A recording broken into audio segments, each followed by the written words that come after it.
Manchester City 4, Brighton 1 in the English Premier League. A brace from Phil Foden, an excellent first half display, especially from Manchester City. Brighton came on strong in the second half.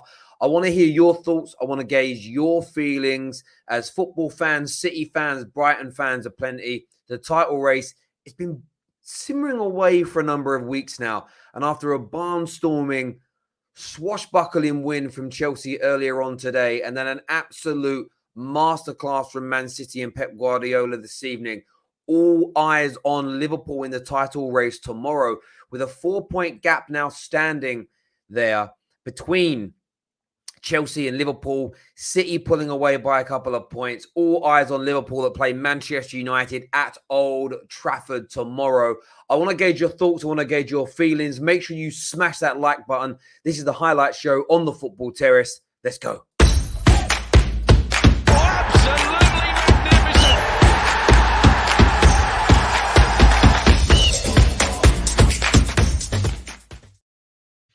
Excellent afternoon for Manchester City. Another 4 goals. Phil Foden looking brilliant. Jack Grealish looking on fire as well. And what astonishes me the most, week in, week out, and maybe I shouldn't be surprised, but I am, is again the consistency of Pep Guardiola being able to rotate. The likes of KDB not getting into this team. Raheem Sterling not even involved. Top goal scorer this season, Riyad Mahrez on the bench. And still the consistency is there. A lot of people asking in the last couple of weeks, will they struggle without a goal scorer? Maybe when it comes to the absolute clutch games, the crunch moments, maybe not having a prolific goal scorer is going to damage them. But at the moment, with the likes of Mahrez and Phil Foden stepping up and getting goals aplenty, that isn't looking to damage them whatsoever.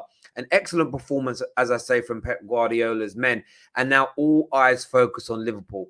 We said in the build-ups to this weekend's fixtures that with Liverpool going last and with City and Chelsea having much easier opposition, just as we go into the end, towards the end of the first quarter of the Premier League is almost ending, and we're about to hit a very busy period. We have a couple of weeks, then an international break, and then it is the full-on slog until March. And you want to be in the best position possible going into the next international break, the next kind of natural break in the league where everybody can breathe, relax a little bit.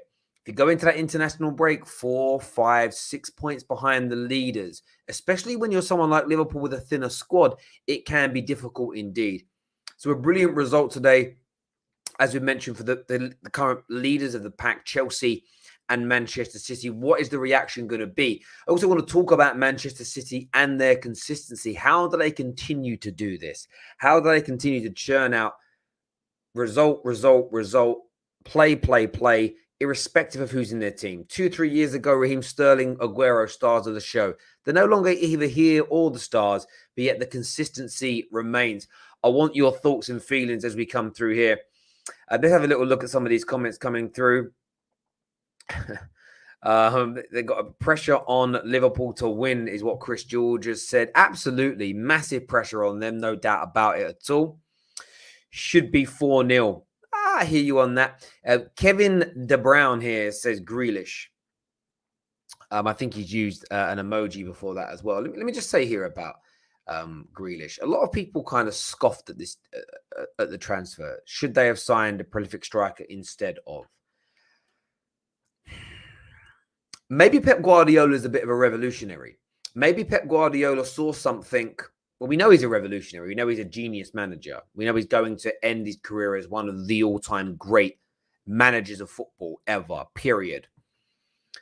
Maybe Pep Guardiola saw something that none of us did. Maybe he predicted or could already see, and by the way, he has a bit more insight than all of us because he's there at training every day, that KDB was maybe waning somewhat, coming towards the end of his peak. Maybe just coming towards his end and his, coming to the end and maybe his life cycle at Manchester City. Maybe Grealish is the KDB replacement, the creativity replacement that we didn't think City needed. And irrespective of needing Harry Kane, maybe he felt like without him, we'd struggle. Because today, when you look at it from a statistical standpoint, Jack Grealish, I don't even believe he got an output stat today. I don't think he even got. He did. He got an assist for Phil Foden's first goal. Yeah, of course he did. He squared it. I thought it was an own goal, but he squared that. But he was so good today, Jack Grealish. So good, creating an abundance of chances. He got the assist, as it were. I think he created in total 3 chances today. 2 of them were big.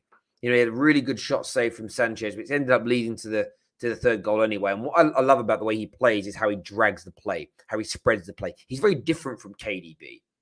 And maybe that's the genius in this signing. Maybe Pep Guardiola has seen the end is near for KDB, but what he's looked to have done is, right, how do I bring in someone who's uber talented, very creative, but at the same time does something different?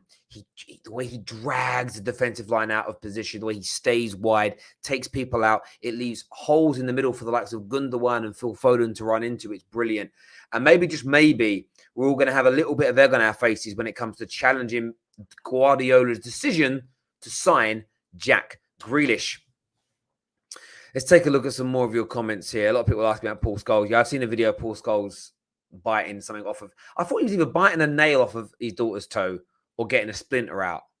I mean, sucking her toes, like, that definitely isn't what's going on here. But yeah, it doesn't look particularly great, does it? Yeah, I've seen that as well. Terry, I would take...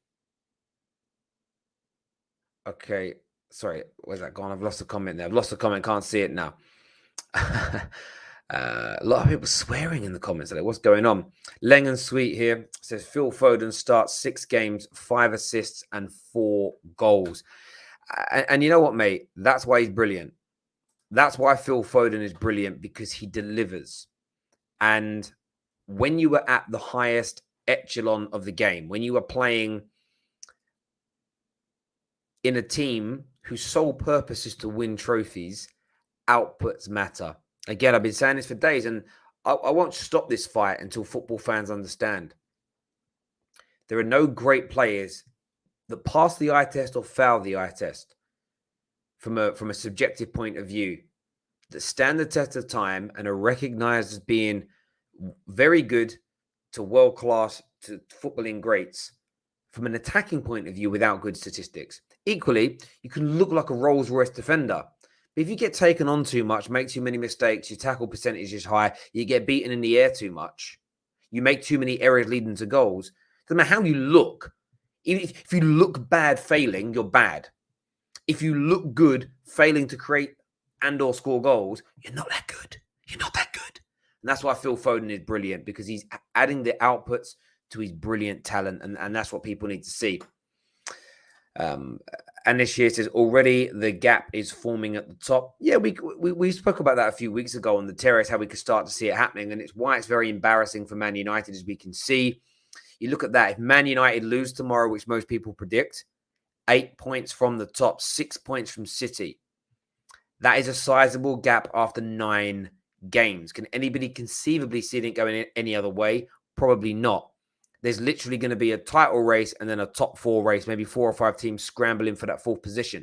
It's not great if you're a Man United fan or part of the chasing pack. But what I would say, it looks like it's going to make for a very exciting Premier League. If you've got 3 teams fighting it out for the title and then 2 or 3 teams fighting it out for the 4th position for the Champions League spot, it's great fun. The only problem I have is that as a Man United fan is my squad is too good to be fighting for a top 4 position. We should be fighting for the title as well. But as stated at the beginning of the season, unless Oli could judge his way to it, fluke his way to it, unless every other team above us was just having a terrible, inconsistent season, he was never going to be a good enough manager to get it done. So I completely hear you on that, my friend. Let's do some more of your comments coming through here. Bernardo Silva, unreal form, and Foden already a star boy. Do you know what's interesting with Bernardo Silva and Gabriel Jesus are so impressive to me, because they were dead and buried at Chelsea. At Manchester City. They were going to be moved on. They were going to be finished. They had no place here. Yes, they do. Yes, they do. They are. They've got themselves to the forefront of the team. They're two of the.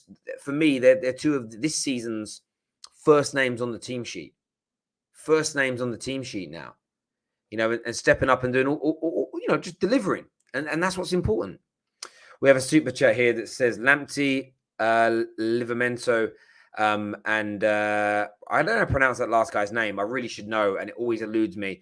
They all did very, very well. I saw they both scored for Southampton today, and I was like, yeah, the Chelsea Academy is thriving. It's thriving at this contemporary time in the league. Let's do some more of these comments here. Todd Cantwell says Foden over Mount. Do you know what it comes down to? But this is where outputs become the perfect answer. When you look at Grealish's, Foden's, Mounts, these creative players, it's probably Maddison's. When you talk about them and it comes to deciding who's best, you could sit there for 6 months and speak to 1,000 people and get 1,000 different reasons as to why A, B, C, D, E, F, G are the best. And it's always going to come down to subjective nuance all the time. What will separate these players is individual outputs, consistency of performance in those outputs, and then who helps drive their teams to the major trophies. Simple as that. It goes away from subjectivity, it goes away from eye test, and it goes down to the deliverance. It goes down to the deliverance. And then it depends on what you weigh up more. And I'm telling you now, trophies and statistical outputs will always weigh a lot more than individual reward. And we'll see over the next few years. You know, if Phil Foden keeps scoring and assisting at a higher rate than Mason Mount, he will be seen by the vast majority of people as a better attacking midfield player. Just has to happen. Just has to happen. Terry, have you thrown in the towel already? What, in terms of Man United? I've never felt that Ollie was good enough to win us the major league titles and major trophies. I've never been convinced of that. You know, I had a little feeling at the beginning of the season that, you know, could he do something majorly unexpected, almost Claudio Ranieri like with Leicester City, pull something off that shouldn't really happen with the players that he's got? No, that's turned out not to be true. Not only that, we've regressed as a team. So to say I've thrown in the towel isn't really fair. My overarching thought has always been I don't believe he was good enough. I remember having this conversation on the Bet Victor Top 6 show at the beginning of the season when we did our predictions. I was like, you can't put Man United really, in reality, with all emotion and thoughts and what ifs away and just look at what you really believe. There was no way that Ollie can compete with Pep, Tuchel and Klopp. They are world-class elite level managers. He isn't. That is the difference between the three clubs right now, is the manager. It's the difference. Squad-wise, we can all rip into each other. If you put Ollie in charge of Liverpool squad for 18 months and Klopp in charge of Man United's, we'd be the better team. They would regress. Even their better players would regress slightly. You know, people talk about system. The system player things are nonsense to me. World-class players perform better in brilliant systems that are brilliantly coached by brilliant managers.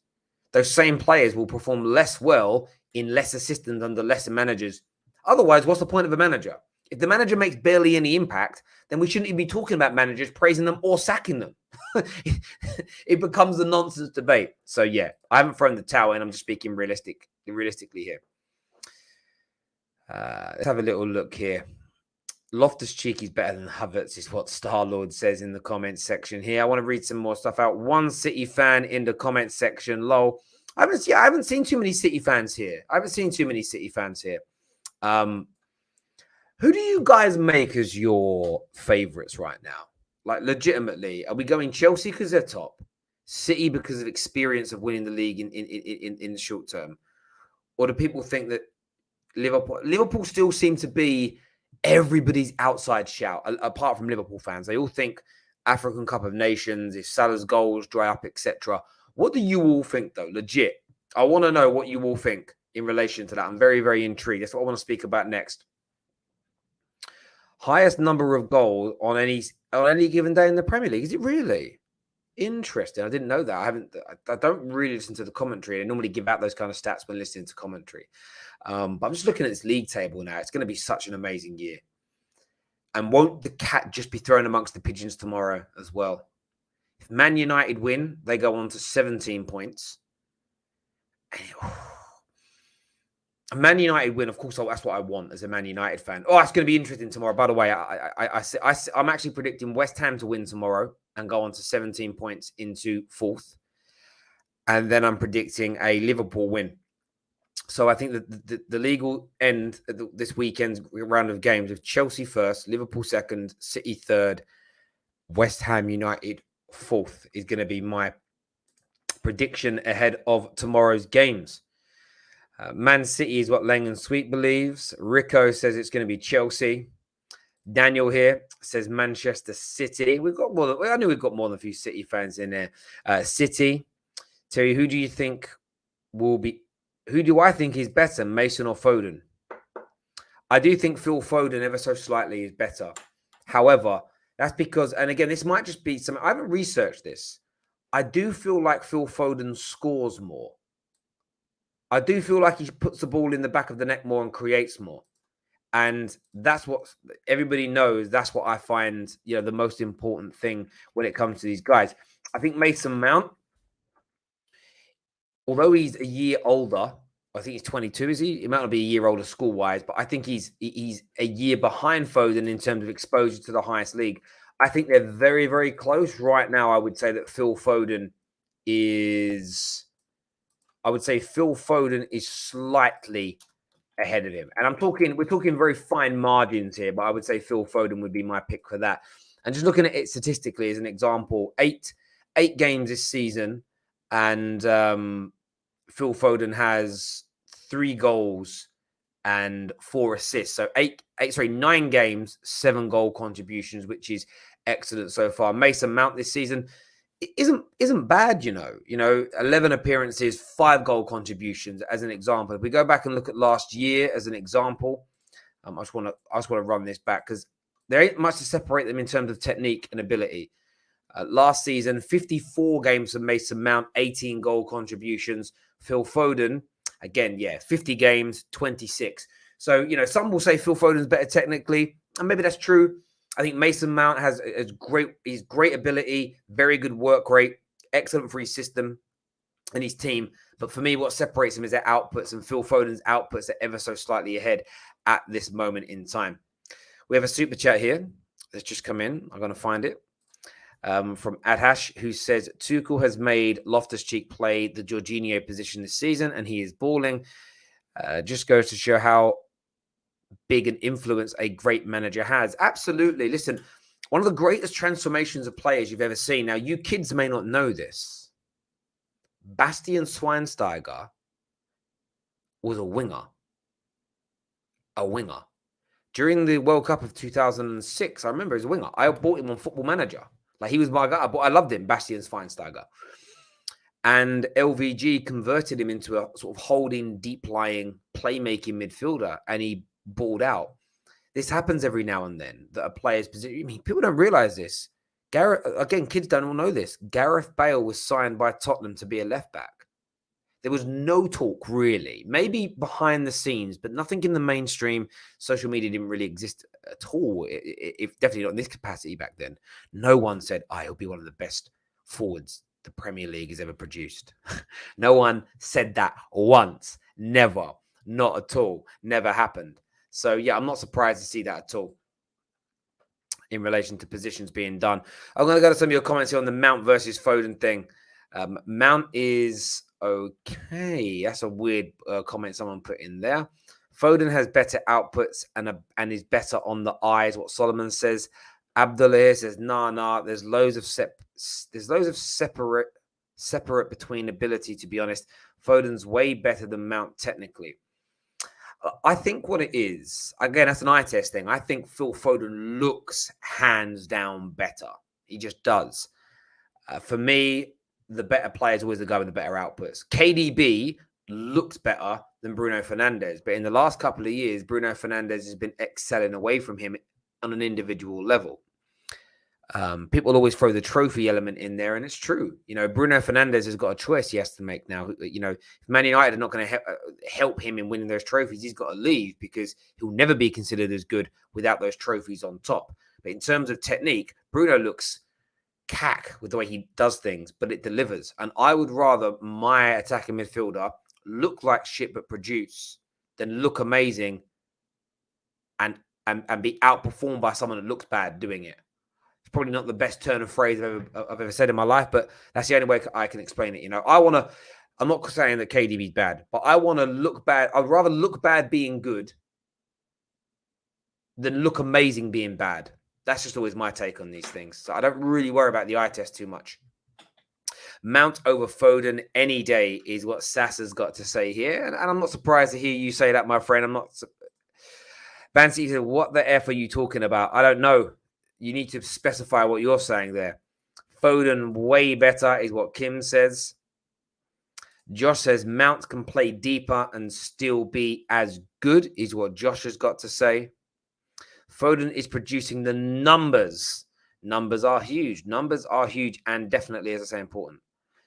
There's a super chat here from Ad again, who says Mount last year, Champions League run, quarterfinal, semi-final, and goal assist. Yeah, listen, he's got some clutch moments, and I think that clutch is an interesting one. You almost can't hold clutch against someone. I always find clutch is something at the end of someone's career you look back on. It's hard to hold clutch against a 21-year-old because, you know, Foden might in the next 4 or 5 years have 5, 6, 7, 8 moments like that. Maybe not Champions League, but across all competitions, and then it weighs it out. But right now, I would say Foden, just slightly, just Foden. City are winning the league, is what Rohit's got to say here. I hear you on that one. Foden scored in both legs of the semi-final. Yeah, Foden did brilliantly in last season's Champions League run, no doubt. Let's have a little look here.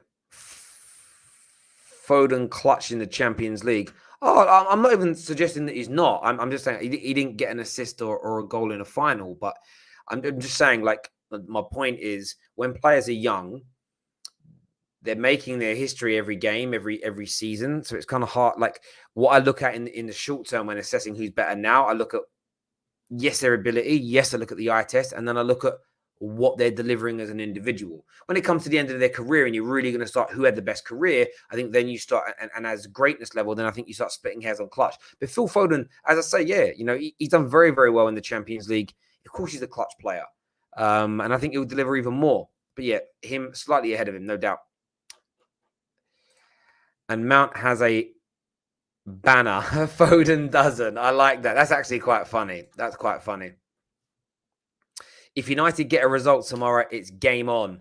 Well, not for Man United in the title race. There is no title race for Man United. Let's just have that out right now. Like 0 title race for Manchester United. That's not happening. But it's certainly a spanner in the works for Liverpool. There is just no doubt about it whatsoever. Maria Williams here says, I think this season will be the closest one we've had for a while. It's between City and Chelsea, in my opinion. That is what one of the queens of the football terrace has got to say there, Maria Williams.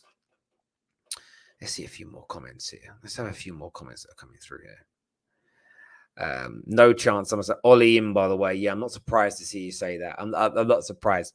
But listen, everyone that has tuned in, a massive thank you. Short stream from us tonight. We're back tomorrow, building up, of course, in the morning to the big game.